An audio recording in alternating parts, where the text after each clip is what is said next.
ये मन की बीमारी, ये मन का रोग एक जन्म का, एक दिन का या एक व्यक्ति का नहीं है। बड़े से बड़े महापुरुष भी इस मन की शिकायत करते हैं कि इस मन ने हमें खूब नचाया।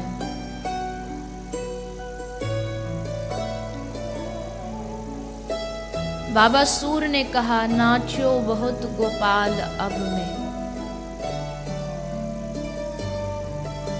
काम क्रोध को पहिर चोलना, कंठ विषय की माल, नाचो बहुत गोपाल।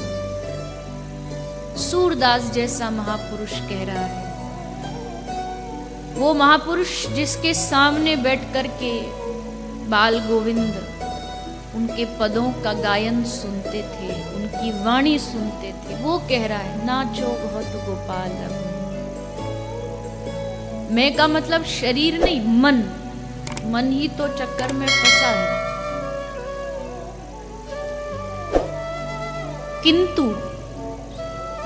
इसके साथ साथ एक बात और याद रखनी है, मन में बहुत सारे दोष हैं, मन में बहुत सारे अवगुण हैं, कमियां हैं, लेकिन मन का एक बहुत अच्छा स्वभाव भी है। मन का एक अच्छा स्वभाव ये है कि इस मन को जो पकड़ा दो उसको बड़ा पक्के से पकड़ लेता है और फिर छोड़ता नहीं। ये इस मन का स्वभाव है, एकदम पक्के से पकड़ ले और छोड़ेगा नहीं, आप कितनी भी कोशिश कर लो। अब बस गलती ये हुई कि हमने आज तक इस मन को बस संसार ही पकड़ाया था, इसलिए इस मन ने उस संसार को पकड़ लिया और उसको छोड़ नहीं पा रहा, क्योंकि हमने वही से पकड़ाया था, जन्मों जन्मों से उसे ही पकड़ा बैठा है और इसको अब उसकी आदत पड़ गई।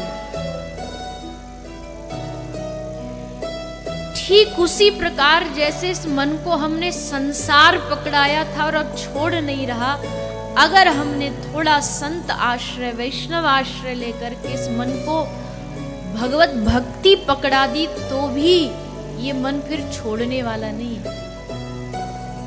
ये मन का सबसे अच्छा स्वभाव, एक बार पकड़ ले जिस चीज को छोड़ता नहीं।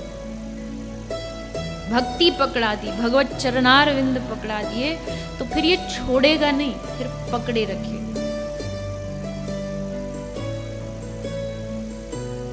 मैंने पहले भी ये बात कही है, आज भी कहूंगी कि कभी कभी एकांत में बैठ करके अपने मन से बातें किया करो, मन को समझाने का प्रयास किया करो। अरे ना समझ,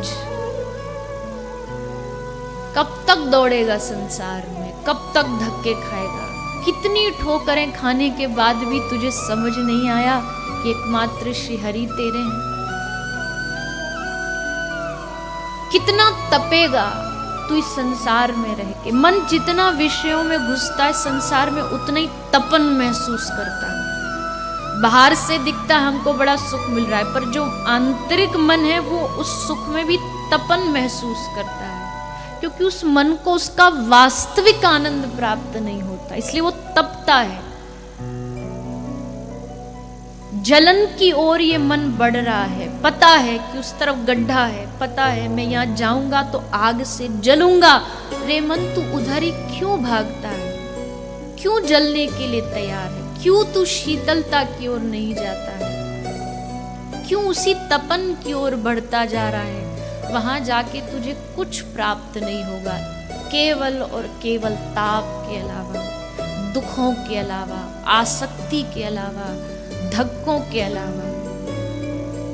इसलिए अब बहुत बहुत जन्म बीत गए, चल उनकी शरण में जिनका तू है। तू संसार का नहीं है, तू उनका है, तू उनका है और तू उस रिश्ते को पहचान, तू तू अपने आप को उनका बना दे। समझाइए इस मन को, बार बार कहिए, बार बार कहिए, दिन में 10 बार अपने मन को याद दिलाइए कि तेरा असली कौन है, तेरा वास्तविक संबंधी जिससे तेरा अनंत जन्मों का रिश्ता है, कौन है? जिनको तू देख रहा है वो है, या जिनको तू भूल बैठा है वो तेरे वास्तविक संबंधी? 10 बार दिन में इस मन को ये कहना है, जुबान से कहना है, केवल मन से नहीं, जुबान से कहना है, क्योंकि ये मन